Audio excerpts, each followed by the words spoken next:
Amen. Ce matin, j'avais à cœur d'apporter, ça bouillait sur mon cœur cette semaine, voir la moisson à travers les yeux de Jésus. À travers quels yeux regardons-nous ce monde? À travers quels yeux ce matin regardons-nous les gens qui sont perdus? Ceux qui sont dans l'erreur, ceux qui marchent, frères et sœurs, dans la noirceur. Avec quels yeux les regardons-nous? Et j'ai choisi comme passage Matthieu, chapitre 9, les versets 35 à 39, mais je vais principalement mettre l'accent sur le 37 qui dit « Alors il dit à ses disciples, la moisson est grande, mais il y a peu d'ouvriers. Priez donc le Père de la moisson, dans certaines versions, d'envoyer des ouvriers dans la moisson, frères et sœurs. » Si on prend tout le contexte, frères et sœurs, c'est que Jésus va déclarer que la moisson est vraiment abondante. Combien savent que Jésus veut sauver encore? Il y a une multitude de personnes. On ne prendra pas tout le monde, là. On ne prendra pas la province de Québec. On va juste prendre Sainte-Agathe-des-Monts. Il y a une multitude de personnes à Sainte-Agathe-des-Monts que Dieu désire rencontrer. Que Dieu désire, frères et sœurs, transformer, changer. Il y a des gens à atteindre. Il y a un travail à faire. Et ce travail-là, frères et sœurs, ne disparaît pas parce que nous avons décidé de prendre retraite ou de prendre congé. Savez-vous que dans le Seigneur, il n'y a pas de retraite? Dans le Seigneur, il n'y a pas de vacances. Dans le Seigneur, il y a seulement le travail à l'œuvre. Un des plus grands dangers de l'Église moderne, frères et sœurs, c'est nous, ça. Êtes-vous d'accord avec moi ce matin? L'Église moderne, c'est nous. Et que nous ne considérons pas ce travail comme étant le plus important dans notre vie spirituelle. Nous ne sommes pas appelés à être juste de bons petits chrétiens. Faire notre petite affaire. Au contraire. Vous vous souvenez, lorsque Marie et Joseph vont perdre Jésus à Jérusalem, puis que là, ça dit qu'ils vont prendre une journée et demie, avant de s'apercevoir qu'il n'est pas là. C'est quelque chose, pensez-y. Une journée et demie, ça envoie ton petit. Je vous garantis, moi, mes petits, là, ben, ils sont rendus grands stars. Mais quand ils étaient petits, ça prenait 10 minutes, je savais où il était. J'étais un grand-papa poule. Non, grand-papa coq. Hein? J'ai rien d'une poule. J'ai tout d'un coq, par exemple. Mais frères et sœurs, j'étais grand-papa coq, c'est pas long. Mon œil les cherchait, ils sont où, puis ça va prendre une journée et demie avant qu'ils s'aperçoivent qu'il n'est pas là. Ils vont retourner à Jérusalem, ça dit. Puis ils vont le trouver où? Dans le temple. En train de faire quoi? Le travail de son Père, frères et sœurs. D'annoncer, prêcher l'Évangile. Et là, surprenant, ils vont dire, t'étais où? Qu'est-ce que tu fais ici?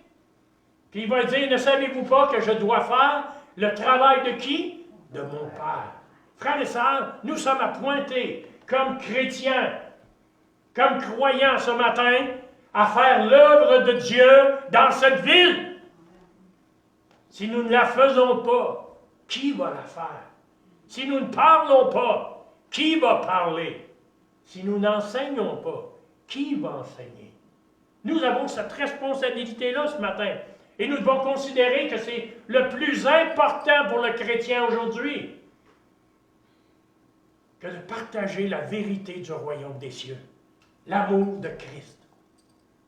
Presque tout le reste passe avant le travail, frères et sœurs, qui consiste à atteindre les perdus, la parole de Dieu. On trouve toutes sortes de raisons. Soyons honnêtes ce matin. On a du temps pour à peu près n'importe quoi. Mais on est toujours trop fatigué pour annoncer le royaume. On est toujours trop fatigué pour s'investir pour le Seigneur. J'entends des gens, frères et sœurs, qui me disent « Ah, je suis fatigué, je suis tellement fatigué. » Mais ils arrivent chez eux, ils sont prêts à aller faire 2 heures de sport. Pourtant, ils étaient fatigués. Ils sont prêts à faire un effort physique.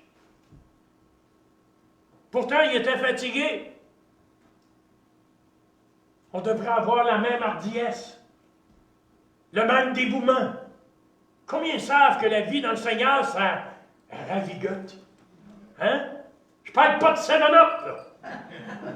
Il y en a, hein, les plus jeunes, là, hein? On s'en rappelle, nous autres?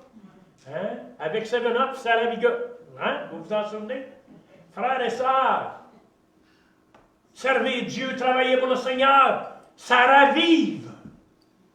L'Esprit, frères et sœurs, nous touche, nous remplit. Tu peux être fatigué, c'est vrai, mais Dieu te soutient. Il soutient, frères et sœurs, celui qui s'attache à lui. Lorsque Jésus va répondre aux besoins des gens qui l'entouraient, il répondait à leurs besoins physiques, mais il était aussi capable de voir plus loin que la nécessité qu'ils avaient. Et c'est là le problème aujourd'hui. Nous sommes prêts à répondre dans une certaine mesure à tous les besoins physiques que nous rencontrons. J'appelle ça des bonnes œuvres. Mais est-ce que nous voyons plus loin que leurs besoins physiques? Frères et sœurs, tu peux nourrir quelqu'un. C'est une bonne chose. Mais ça ne sauve pas son âme. Et le mandat que nous avons reçu est d'apporter la parole, de diffuser cette parole, de témoigner du beau nom du Seigneur Jésus. Vous savez pourquoi je suis le Seigneur aujourd'hui, moi? Parce que j'ai eu un exemple dans ma vie. Amen.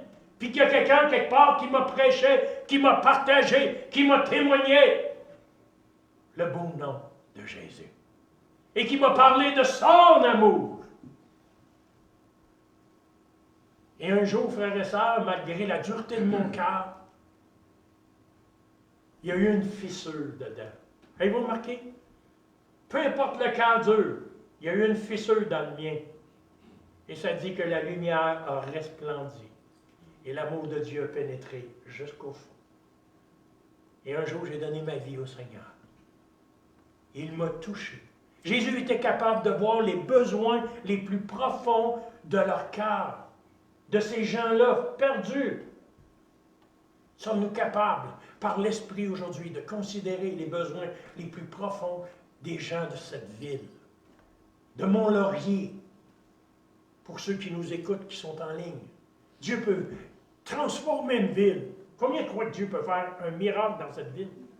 Vous savez, frères et sœurs, regardez, il est parti avec 12 apôtres.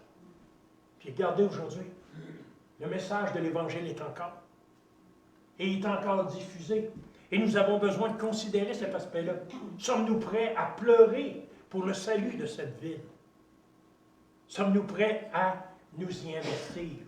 En regardant la multitude autour de lui, Jésus fut ému de compassion. Et cela pour elle. Avons-nous de la compassion pour cette ville? Ou avons-nous simplement de l'indifférence ou du jugement? Sachons considérer ce matin que notre voisin d'en face, s'il n'est pas au Seigneur, s'en va en enfer. Il est perdu pour l'éternité.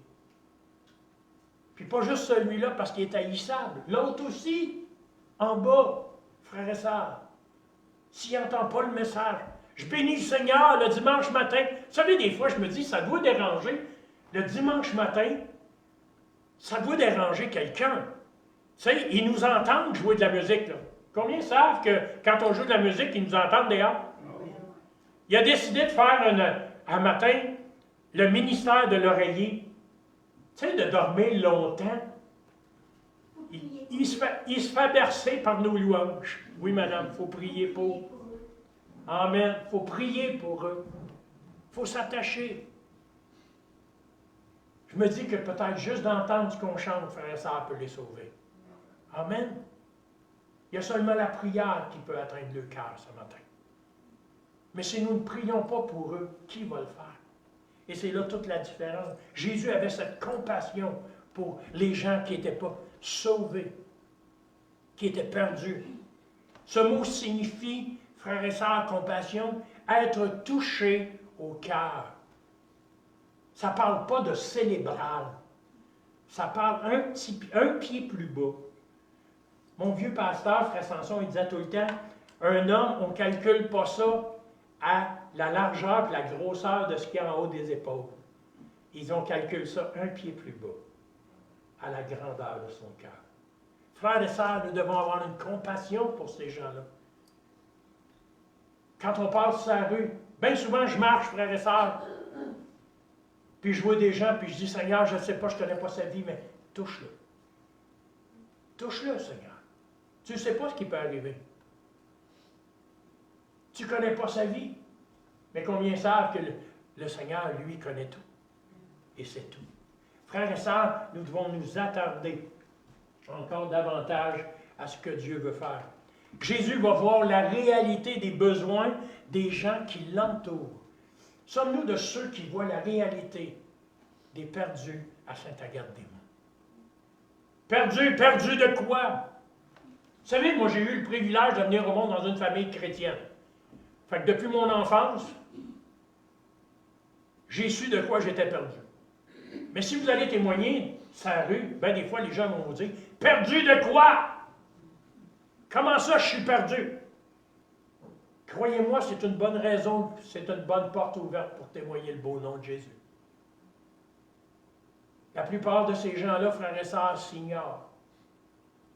Vous savez, on a mis Dieu dehors de nos écoles.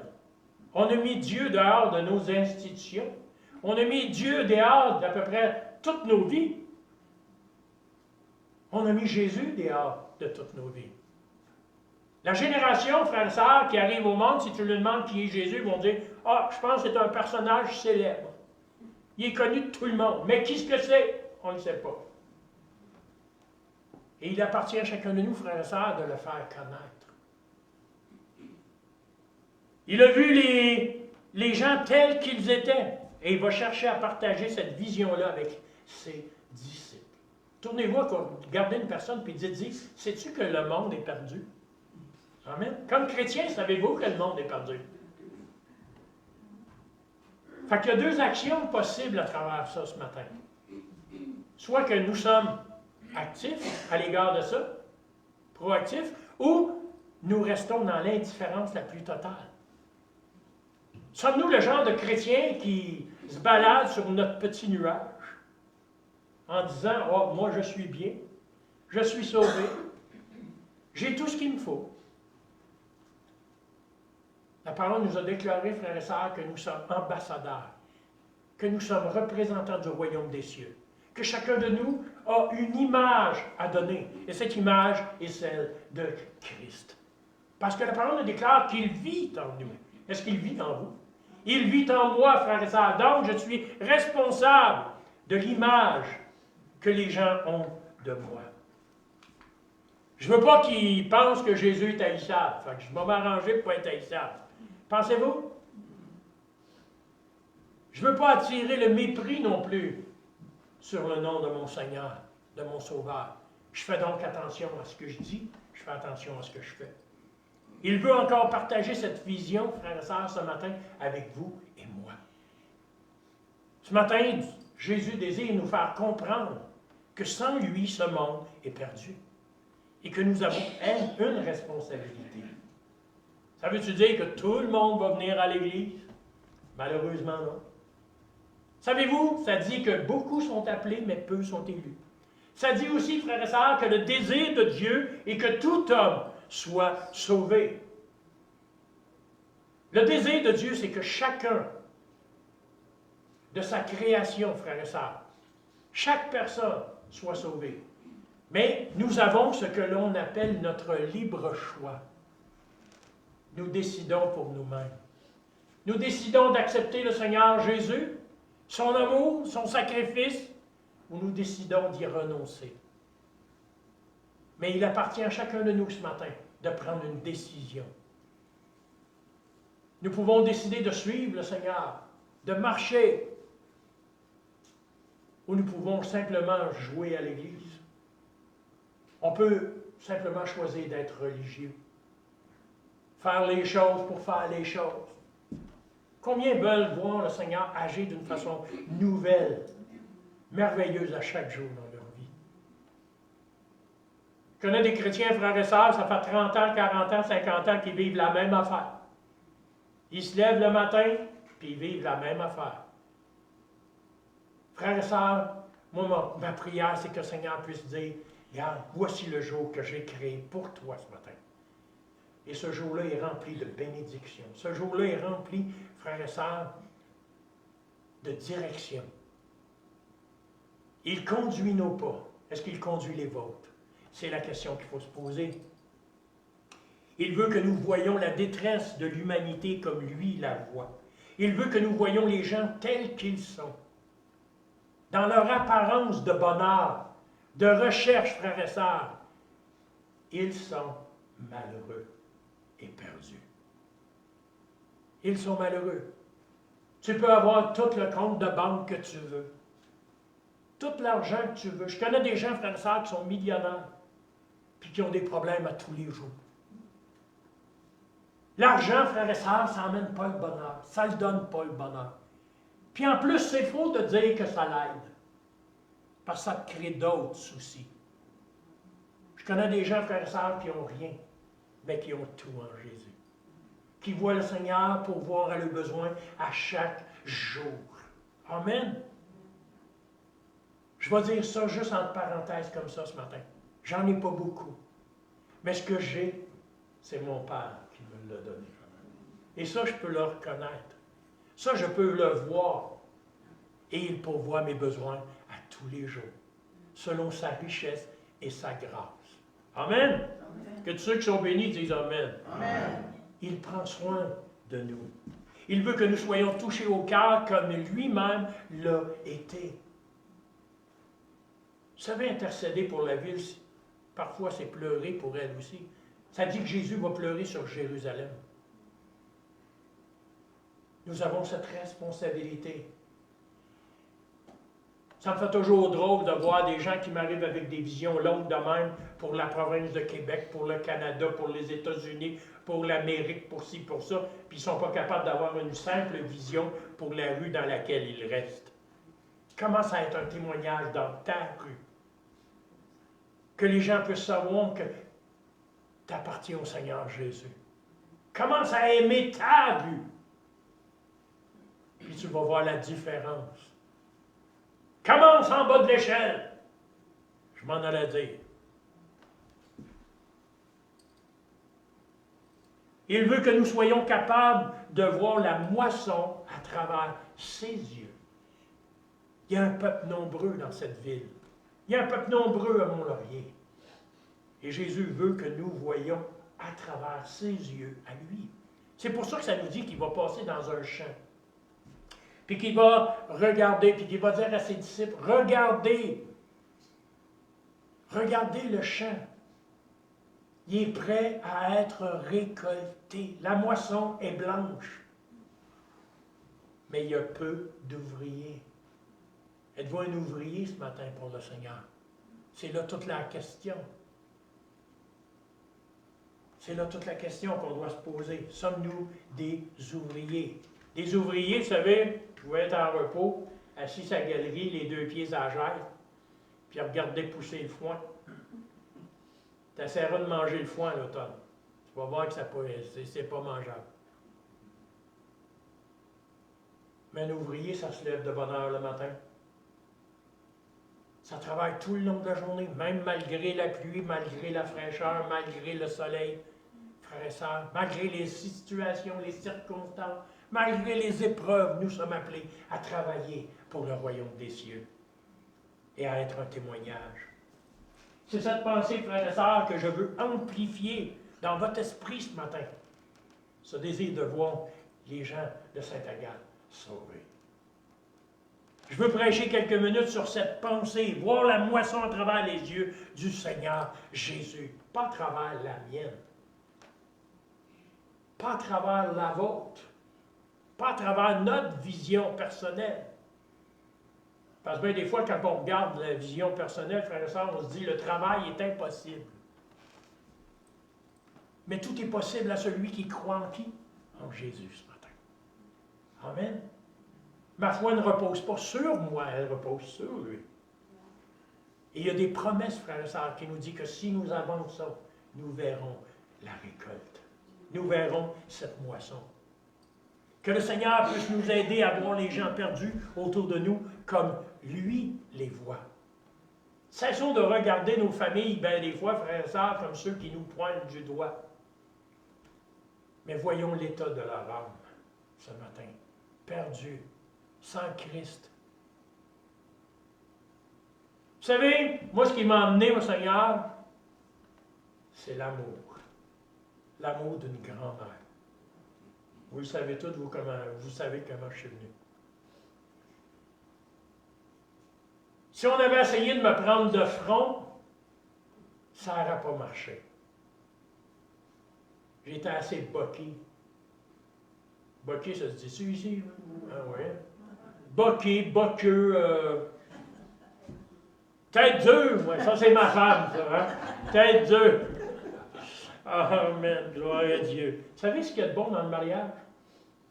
C'est qu'on finit par se connaître comme il faut. Amen. Mes frères et sœurs, ça n'aurait pas marché, moi. Si quelqu'un avait eu une pression quelconque, ça n'aurait pas marché. J'aurais résisté. Mais j'ai brisé, j'ai résisté à tout ce qui pouvait se faire. Tout ce qui pouvait se dire. Jusqu'au jour où j'ai entendu une grand-mère pleurer dans un cadre de porte, puis prier, puis nommer mon nom. Le cœur fendu. Là. Puis à partir de là, j'ai donné ma vie au Seigneur. Si vos enfants ne sont pas au Seigneur, découragez-vous pas. Gardez-les. Même s'ils ne sont pas au Seigneur, dites-le que vous priez pour eux. Dites-le que vous priez pour eux, frères et sœurs.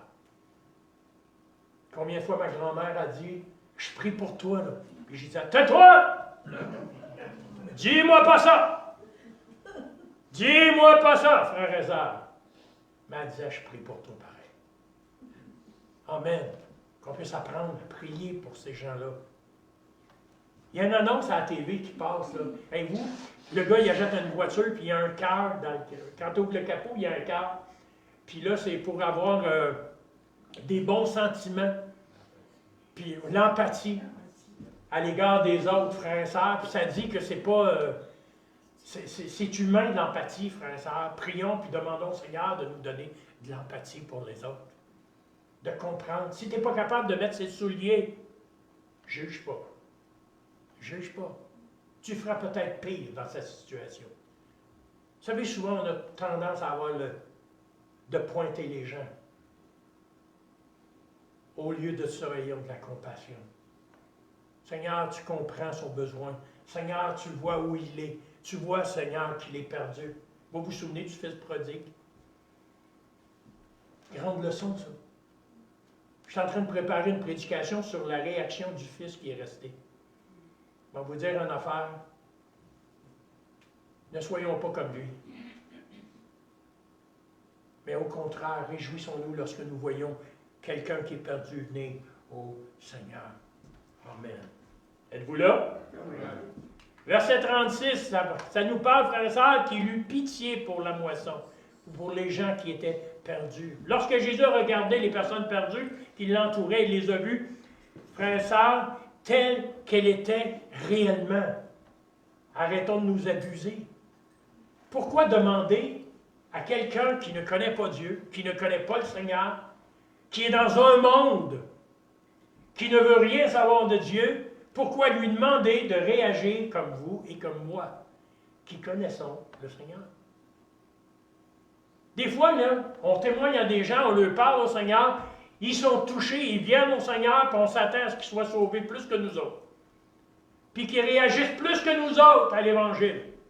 Savez-vous que c'est le contraire? Vous vous souvenez de toutes les erreurs que vous avez commises dans votre marche? Je me rappelle d'une coupe de fouilles, moi. Vous savez, un bébé, quand ça commence à marcher, là, ça n'a pas une si belle démarche que ça. Regardez un bébé qui marche, vous allez voir. Une fois sur deux, il tombe à terre. Il tombe n'importe comment, là, oui. C'est la même chose, frère et sœur, pour ceux qui viennent du monde. Ayons de la compassion, parce qu'ils vont tomber. Ils sont encore liés à leur chair. Ils ont besoin de grandir dans la spiritualité. Ils ont besoin de grandir dans l'amour de Christ. Ils ont besoin de grandir, frères et sœurs. Et pourtant, la parole de Dieu nous dit, c'est à l'amour que vous aurez les uns envers les autres qu'ils verront que vous êtes mes disciples. Vous savez, ils n'ont pas besoin d'être jugés. Le monde les juge. Ils ont besoin d'apprendre à marcher. Frères et sœurs, regardons-les et considérons ces personnes-là comme elles sont, perdues, sans espoir, Sans Christ, il n'y a pas d'espoir. Il était capable de voir au-delà des façades d'autosuffisance, de pharisianisme, frères et sœurs, et de confiance en eux-mêmes. Une vraie définition du mot, là. On regarde ça, puis c'est le monde tout craché. Quand tu regardes le monde, frères et sœurs, il se sent autosuffisant. Pas besoin de Jésus, gérer mes affaires. Quand tu témoignes à quelqu'un, bien souvent, il vient de te le dire. Hein? Ah, moi, un jour, je témoigne à quelqu'un, vous savez ce qu'il m'a dit? Tu sais, pasteur, si tu as besoin de cette béquille, c'est bien correct pour toi. Moi, j'en ai pas besoin de cette béquille-là. Hein? Pensez-y. L'Évangile, c'est une béquille? Non. Frère et sœurs, l'Évangile, c'est tout. C'est ma vie. Et on a besoin de considérer ces choses-là. Et les gens du monde, bien qu'ils soient perdus, ont cette fausse réalité ou cette fausse pensée de croire qu'ils peuvent se suffire à eux-mêmes. Ils ont une grande confiance en eux-mêmes. Un jour, il y a quelqu'un, puis j'entends aux nouvelles, puis la personne qui est là a dit, je ne crois pas dans toutes les situations, les circonstances, mais j'ai confiance dans l'homme, dans l'humanité. Vous savez, désolé de vous... désolé, frères et sœurs, de dire ça un matin, mais moi, je n'ai pas confiance dans l'homme, pas en tout. Je sais trop bien qu'est-ce que l'homme est, puis comment il est fait. Je préfère avoir confiance en Dieu. Je n'ai pas envie d'être désillusionné, désabusé. Quand on regarde le monde aujourd'hui, frères et sœurs, où est-ce que le monde est en train de nous conduire? Prenez juste la création. Combien croient que Dieu a créé ce monde? Et qu'il l'a créé avec des bonnes choses. Si on lit Genèse, ça dit « Et Dieu vit que c'était bon ». Il a tout fait parfaitement, frères et sœurs. Regardez où est-ce qu'on est aujourd'hui. On cherche partout où on va déménager. Avez-vous remarqué? On va sur Mars pour voir s'il y a de la vie. On va sur d'autres planètes, des exoplanètes, pour voir s'il y a de la vie. Frères et sœurs, on dépense des millions, des milliards pour faire ça. Voulez-vous me dire, frères et sœurs, quand il n'y aura plus de planète, là, parce qu'on est tout en train de dévaster. L'être humain est tout en train de détruire. On va déménager où? Avez-vous remarqué que le seul être, frères et sœurs, qui se détruit lui-même reste l'homme? Il y a un équilibre dans toute la nature, sauf nous autres. Nous autres, on détruit pour le plaisir de détruire. Pour le fun de détruire. Et la Bible nous déclare que la terre crie vengeance. Doit-on se surprendre de tout ce qui se passe aujourd'hui? Du tout. Donc, si on considère, frères et sœurs, que ce monde est illusionné à cause de son autosuffisance, c'est qu'il ne sait pas qui est perdu. Il y a un beau passage qui dit, c'est une des églises de l'Apocalypse, ça dit, parce que tu ne sais pas que tu es nu et aveugle.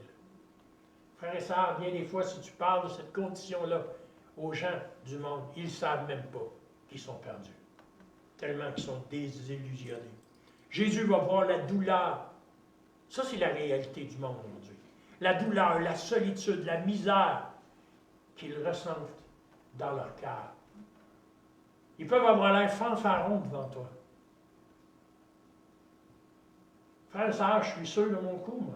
Des fois, je témoigne à des gens, frères et sœurs. Ils sont fanfarons. T'en vas où avec ton Jésus? Ah, toi pis ton Jésus. Mais je vous garantis, quand ils rentrent tout seuls dans leur chambre, ils doivent réfléchir. Et ce qui est important pour nous, frères et sœurs, c'est d'apporter une réflexion. Ou au bord de la mort. Oui, oui. Mais là, des fois, il est trop tard. Oui, c'est ça. Au bord de la mort. Tu sais, ça dit que au bord de la mort, frères et sœurs, tu revis ta vie. Hein? Tu revois ta vie. Il y a des parachutistes qui disaient qu'un jour, ils ont sauté, puis le parachute n'a pas ouvert. Il a vu le fil de sa vie défiler dans l'espace de temps qui descend. Il faut croire qu'à quelque part, tu descends. Puis, vous savez, vous descendez vite, hein, ça ne paraît pas, là, mais tu descends vite. Frères et sœurs, des fois, là, dans un dernier instant, parce que tu ne sais pas quand est-ce que ce dernier instant-là va arriver, ça dit d'être prêt. Ça parle aux chrétiens, mais ça parle aux inconvertis aussi. Êtes-vous prêts ce matin? Vous seuls le savez. Êtes-vous prêts ce matin? Et c'est cela toute la différence. Comme des vierges. Oui, oui, oui. Jésus verra un peuple qui s'évanouissait, frères et sœurs, c'est-à-dire qui se fatiguait sous le poids de ses péchés, de ses attentes parfois irréalistes, que lui imposaient ses chefs religieux. Aujourd'hui, c'est plus un problème. On n'en veut plus de Dieu. On a rejeté la religion, on a rejeté tout. On n'a pas cherché à connaître Christ. On a juste dit on n'en veut plus. On n'en veut plus dans nos vies, on n'en veut plus dans notre entourage. Un jour, je témoigne à quelqu'un, puis la femme, elle me dit, la personne, elle me dit, pasteur, elle dit, moi te le dire à toi. Je ne sais pas pourquoi, parce que t'es pasteur, on te dit tout, toi. Hein? Va te le dire à toi. Si Dieu est si bon, pourquoi tant de guerre? Pourquoi tant de ci? Pourquoi tant de ça? Pourquoi ça m'arrive dans ma vie? Pourquoi les épreuves? J'ai dit, t'as-tu accepté le Seigneur? J'ai dit, fais-tu partie? Elle me dit, je veux rien savoir de lui. Ben, j'ai dit, de quoi tu te plains? J'ai dit, quand tu remets ta vie dans le Seigneur, ça dit qu'il s'occupe de toi. J'ai dit, tu veux pas l'avoir, mais tu es prête à le blâmer pour tout ce qui arrive. J'ai dit, commence par donner ta vie au Seigneur. Puis j'ai dit, il va accomplir ses promesses à ton égard. Pourquoi tant de guerre aujourd'hui, frères et sœurs? Pourquoi tant de misère? À cause de la cruauté, je m'en allais dire. La perversion du cœur de l'homme. C'est à cause de ça. On ne veut pas l'avoir, on ne veut pas le mettre dans nos vies, mais on est prêt à le blâmer pour tout. Ne blâmons pas Dieu, ne blâmons pas le Seigneur ce matin de tout ce qui nous arrive s'il n'est pas dans nous. Ce n'est que justice. Ce qui nous arrive. Pourquoi? Parce que nous dirigeons nos vies et nous les dirigeons seuls. Il a vu un peuple qui était dispersé, littéralement jeté ou rejeté, frères et sœurs. Complètement perdu. Où seriez-vous aujourd'hui si Christ n'était pas venu pour vous? J'ose à peine vous dire où je serais. Je ne serais même pas ici, là. Je serais probablement même dans un lieu très humide. Tu sais? Frères et sœurs, si Christ, quel beau jour! Quel beau jour, le jour où Jésus est venu dans ma vie. Y a-t-il quelqu'un qui peut dire amen à ça? Amen. Quel jour merveilleux où Jésus est venu dans ma vie. Et il veut venir dans la vie des gens de Sainte-Agathe-des-Monts aussi. Ce sont des gens qui errent sans but dans la vie, sans direction ni destination prévue. Des gens qui vivent sans berger pour leur âme. C'est comme ça que Jésus les a vus. N'ayant pas de berger pour les conduire. Et c'est comme ça que nous devons les voir. Il a vu un peuple complètement désespéré et perdu pour l'éternité. C'est long, l'éternité, pensez-vous? Ça n'a pas de fin, ça n'a pas de commencement. Il était perdu. Comme j'ai dit un jour à quelqu'un, frère et sœur, sur l'échelle de 100%, si le royaume des cieux est vrai à 50%, ça vaut la peine que je passe toute ma vie avec le Seigneur. Pensez-vous? Parce que l'autre 50, si tu t'es trompé, tu vas trouver que c'est long. Puis la Bible nous déclare qu'il n'est donné qu'à un homme de mourir une seule fois. Une seule fois. Après quoi vient quoi? Le jugement. Et ce jugement-là est définitif. Parce que Dieu rétablit son royaume. Nous avons besoin, frères et sœurs, aujourd'hui encore, de voir les multitudes comme Jésus les a vues. Si nous pouvons regarder dans leur cœur, nous verrions le trouble, la peur, la solitude, le désespoir, et cela malgré l'apparence. Ayons les yeux ouverts. Vous savez, moi, le monde, là, je les regarde, puis je les envie pas, pantoute. J'envie pas son compte de banque, puis j'envie pas ses affaires, puis non. Moi, je sais ce que j'ai. Je sais ce que j'ai reçu. Je connais le trésor qui est dans mon cœur, le trésor qui est dans ma vie. Tout ce que le monde peut offrir ce matin, frères et sœurs, ce n'est que superficiel, temporaire. Un jour ou l'autre, ça va partir. Il n'y en aura plus. C'est ce qui est merveilleux. La parole nous déclare de travailler à notre salut. De rechercher. J'aime le mot apparence. Ça a l'air tellement le fun parfois. Des fois, tu parles avec des gens, ils ont l'air tellement bien. Un jour, je parle avec quelqu'un et il me dit, hey, il dit, as-tu vu le beau Harley? Oh, qui est beau le Harley, hein? Ah oui, il vaut 30 000 piastres, 40 000 piastres. Savez-vous ce que j'ai dit à la personne? Parce qu'il savait qu'il sait que j'aime les motos. Tout le monde le sait que j'aime les motos. J'ai dit, je ne voudrais pas avoir ces dettes. C'est vrai que sur le coup, là, frère et sœur, là, je regardais la moto et j'ai dit, oh mon Dieu, ça serait le sujet que j'aimerais, ça. Mais quand tu commences à regarder, qu'est-ce que ça apporterait de plus dans ma vie? Pas grand-chose. Au contraire, l'orgueil. Hein? De me pavaner sur la rue principale, à Saint-Agathe, avec un gros Harley, puis les gros sons de muffler, là. Boum, boum, boum. Tu sais? Mais j'aimerais pas avoir ces dettes. J'aimerais pas avoir non plus, frères et sœurs, tout ce qu'il a rencontré, les obligations que ça l'apporte.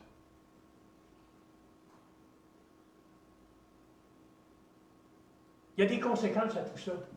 Je ne sais pas, je vais vous le dire, je ne sais pas où je m'en vais avec ça, mais l'Esprit me pousse à le dire, puis je vais le dire. Un jour, je suis à Saint-Hyacinthe, je suis sur le coin de la lumière, puis je vois arriver un gars, frère, tu sais, le genre, on a tous des idoles dans le monde. Quand tu n'es pas sauvé, tu as des idoles. Moi, dans ce temps-là, ben regarde, je vois arriver au coin, il y avait un homme qui était connu à Saint-Hyacinthe, il arrive sur le coin de la lumière avec un beau gros Harley Davidson, Electroglide, tout ce que vous voulez, là. Tu sais, puis là, à un moment donné, il est juste en avant de moi, puis je pars, puis je le regarde, puis je me dis, un jour, je vais être comme ça. Je vais être comme ça. Je traverse la rue parce que c'était à moi qui était à voir arriver. De l'autre bord, je suis arrivé, il manque un job. Il y a des conséquences à nos actions. Il y a des conséquences à nos choix. Tout est beau en apparence. À cette heure, si j'y demande, t'aimerais-tu mieux avoir ta jambe? Probablement qu'il me dirait qu'il aurait aimé mieux garder sa jambe. Des fois, frères et sœurs, c'est beau en apparence. Ça a juste l'air beau. Quand tu vas, tu grattes un petit peu, c'est là que tu commences à réaliser que c'est peut-être moins beau. Puis que tu as peut-être un trésor chez vous. Moi, j'ai compris ça avec le Seigneur. Tout ce que le monde pouvait m'offrir, frères et sœurs, ça ne valait pas grand-chose. Mais aux yeux de bien des gens qui sont à Saint-Agathe ou à Mont-Laurier, c'est l'idéal. Pourquoi? Parce qu'ils ne connaissent pas d'autre chose. Puis qu'ils ont besoin de rencontrer Jésus. Ils ont besoin de rencontrer le Seigneur. Il faut aller plus loin que l'apparence. Ils n'ont pas de réponse à leurs questions. On n'a jamais eu autant de pourquoi sans réponse aujourd'hui. Pourquoi il arrive ci? Pourquoi il arrive ça? Pourquoi il se passe ci? Pourquoi il se passe ça? Pourquoi moi? Avez-vous déjà entendu ça? Pourquoi ça m'arrive à moi? Il y a une raison pourquoi ça t'arrive. Puis il y a une solution. Cette solution-là s'appelle Jésus. Ils ont besoin du Seigneur Jésus. Et c'est ce qu'on doit prendre en considération ce matin. C'est ce qu'on doit regarder et aller plus loin. Parfois, ils peuvent sembler réfractaires. C'est bien rare quand je témoigne à quelqu'un, frère et sœur, qui m'accueille avec un accolade. Hein? Oh, je suis tellement content de te voir. Des fois, il me regarde et il me dit, ah, toi puis ton Jésus. Hein? Ils peuvent avoir l'air fermés à l'Évangile, ils ne veulent pas entendre. Ça arrive-tu dans vos familles? Hein? Ils sont hostiles à ceux qui vont essayer de leur parler de Jésus. Mais si on pouvait enlever comme un oignon, frères et sœurs, toutes les couches de leur vie, pénétrer leur âme, nous verrions des gens qui ont peur de mourir, qui ont peur même de vivre. Qu'est-ce que demain va m'apporter? Et c'est tout cela que Jésus. On va arrêter là ce matin. Je vais peut-être faire l'autre page, oui. Ce sont des gens ou des personnes sans espoir et elles ont besoin de quelqu'un qui les voit telles qu'elles sont. Ils ont besoin de ça. Ils ont besoin qu'on leur dise, frères et sœurs, qu'on leur témoigne. Quelqu'un qui peut les voir tels qu'ils sont et les aimer quand même. Wow! Les aimer quand même. Comment tu peux aimer un haïssable? Hein? Tu sais, la nature humaine étant ce qu'elle est, c'est-tu difficile à aimer des fois? Il y en a, là, c'est tellement facile de les aimer, eux autres. Hein? T'as envie de les prendre dans tes bras tout de suite quand tu les vois. Puis il y en a d'autres, là, regarde. Je te garantis, il mouillera et je ne donnerai pas un parapluie. Non, c'est sérieux? Pensez-vous? Répondez pas, là. Il n'y en a pas de ça ici, hein? Il y en a partout ailleurs, mais pas ici. Il y en a ici, frères et sœurs. C'est la réalité de tout le monde. Il y en a, c'est facile à aimer. Il y en a d'autres, c'est difficile. Il y en a d'autres qui ont besoin d'être sablés un peu, arrondir les coins. Il y en a d'autres, frères et sœurs, qui regardent, t'aimes pas sa manière de s'habiller, t'aimes pas sa manière de se comporter, t'aimes pas sa manière de parler. On a besoin de les aimer. Même ceux du monde. Savez-vous que le robineux, là, qui sent l'alcool à la tonne, là, lui aussi a besoin d'être sauvé. Combien croient que Jésus en sauve des gens comme ça? Je vous rappelle seulement ceci ce matin. Jésus va dire une grande phrase, je ne suis pas venu pour ceux qui se portent bien, je suis venu pour ceux qui sont malades. Combien savent ce matin que l'Église n'est pas un club, mais que c'est un hôpital? C'est un hôpital, frères et sœurs, où les gens peuvent venir entendre parler de Jésus, entendre parler de ce que le Seigneur veut faire dans leur vie, entendre parler que Dieu peut les transformer puis les changer. C'est la santé. Amen. Ce n'est pas un lieu, frères et sœurs, où nous sommes appointés à juger les autres, au contraire. Ça dit même que celui qui n'a pas d'argent vienne, qui mange et qui boive à satiété.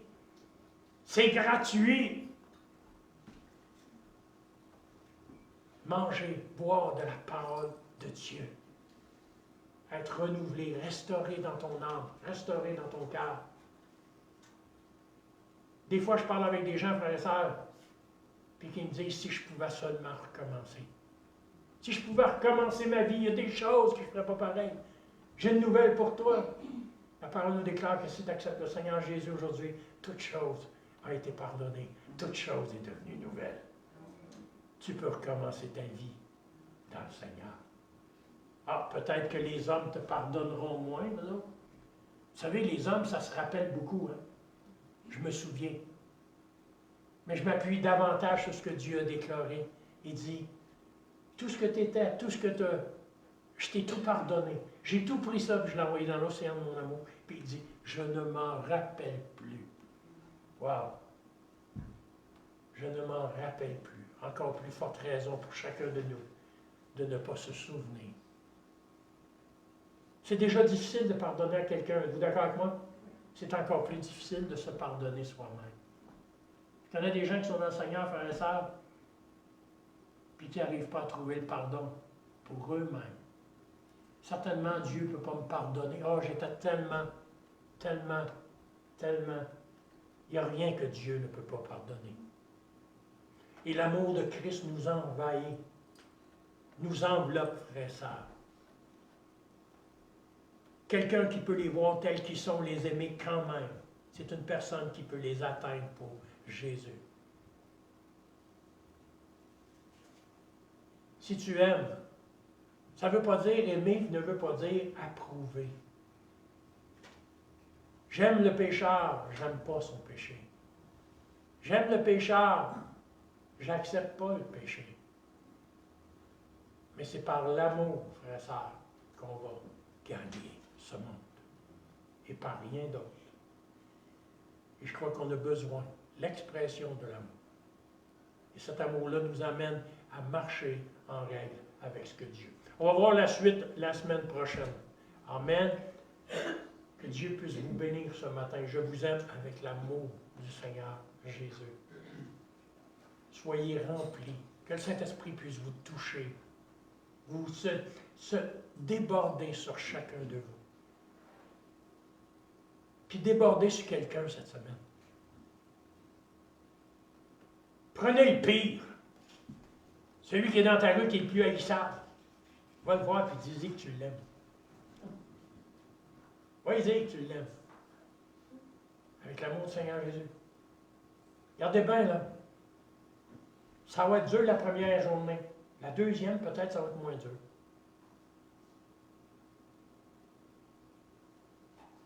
Au bout d'une semaine, là, il va peut-être arrêter et il va te parler. Puis au bout d'un mois, peut-être que garde. Puis encore là. Il va prendre les phrases que Paul va dire. Vous vous souvenez de Paul, ce qu'il a dit? Il va témoigner au roi Agrippa en y témoignant l'Évangile. Puis Agrippa va lui dire, « Oh, oh, oh, oh! C'est un peu, là. Il dit un peu plus, puis il dit, je me convertis. À cause de ton témoignage. » Moi, j'aime ce que Paul va lui dire, tac au tac. N'en plaise à Dieu que tu sois sauvé maintenant ou plus tard. Ça ne m'appartient pas. Moi, ce que j'ai fait, j'ai donné mon témoignage. J'aime ça parce que, vous savez, on a des gens qui restent pas loin, là, la maison spéciale. Là. Tout le monde sait de quoi je parle. Au début, frères et sœurs, là, je sortais dehors, je faisais quelque chose, j'allais prendre de l'air un peu, j'étais sur le trottoir. Il passait, là, c'est tout juste, autour de notre chemin. T'es dans les jambes. Juste parce qu'il voit l'écriteau église. T'es dans les jambes, tasse-toi. Frères et sœurs, à ce temps, je m'en vais sur le trottoir, il arrête puis il me jase. Puis je les bénis à toutes les fois. Que Dieu te bénisse, puis je prie pour toi. Puis le Seigneur va faire une œuvre dans ta vie. Il y en a un, là, à toutes les fois qu'il passe. Je suis content de vous voir. Que Dieu vous bénisse. Je suis sûr qu'il ne sait pas de quoi il parle, mais c'est pas grave. Pour lui, frère et sœurs, c'est la bénédiction que je lui ai donnée. Enfin, il m'entend tellement de fois il dit que Dieu te bénisse, qu'il répète que Dieu te bénisse. Puis à un moment donné, je suis sûr qu'il va passer en avant, frère et sœurs, puis que le Seigneur va me dire, le salut, c'est un matin. Il m'a témoigné le nom du Seigneur Jésus de haut en bas. Puis on va faire la prière de repentance. Il y a juste de l'espoir en Jésus ce matin. Voyons à travers le cœur. Voyons, frères et sœurs, leurs besoins. Plus que tous les défauts qu'on peut voir. Des défauts, même vous et moi, on a des défauts. Si tu penses que tu n'as pas de défauts, en rentrant dans l'Église, déjà là, tu étais défaut. Hein? Tu avais des défauts. Parce qu'on est tous pécheurs, ça dit. Ceux qui n'ont pas de défauts devraient être assis à la droite du Père, là, présentement. Parce que ça dit qu'il y a un Dieu qui n'a pas de défaut. Mais Dieu peut juste venir nous toucher, nous rencontrer. Courbons la tête. Éternel, te remercions ce matin de tes bontés, de ta grâce. Merci Seigneur pour cette partie de la parole qui nous conscientise, frère, Père, à regarder les autres comme tu les vois. À être une lumière au milieu des ténèbres. À être une parole, frères et sœurs, où le Seigneur peut pénétrer, où le Seigneur peut entrer dans un cœur, transformer, changer. On prie pour cette ville, on prie pour Mont-Laurier, on prie pour les besoins, Seigneur. Et on te demande, Seigneur, d'ouvrir les cœurs maintenant.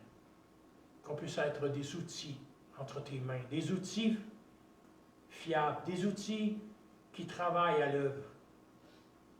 Enlève, Seigneur, je m'en allais dire, l'oisivité de nos vies, de nos cœurs. Et que nous puissions rechercher davantage le royaume des cieux, que toutes les choses que ce monde peut offrir. Merci, Seigneur, parce que tes promesses sont oui et amen, et que tu reviens nous chercher bientôt. Merci pour ton Saint-Esprit qui nous anime, qui nous couvre et qui nous garde. Merci, Seigneur, ce matin, pour le sang versé, pour le sacrifice à la croix, pour Jésus. Et merci, Seigneur, parce que ton désir est de sauver encore. Apprends-nous à aimer ce matin. À aimer d'un cœur ouvert, d'un cœur sincère. À aimer, à donner. À aimer jusqu'à mourir, Seigneur. Mourir à nous-mêmes ce matin pour voir ta gloire être manifestée dans cette ville. Que cette ville puisse savoir qu'en ce lieu, ta parole est prêchée. Qu'en ce lieu, ton nom est honoré et que ton nom est glorifié. Père, je prie pour mes frères, mes sœurs ce matin. Bénis-les abondamment. Touche-les. Garde-les, Seigneur. Préserve-les. Fais-leur du bien ce matin. Et que tout ton peuple, Seigneur, puisse se réjouir en toi. Au nom de Jésus, Père, j'ai prié. Amen. Et Amen. Que Dieu puisse vous bénir, qu'il vous garde, qu'il vous tienne. Ça a été un plaisir de vous avoir encore avec nous ce matin.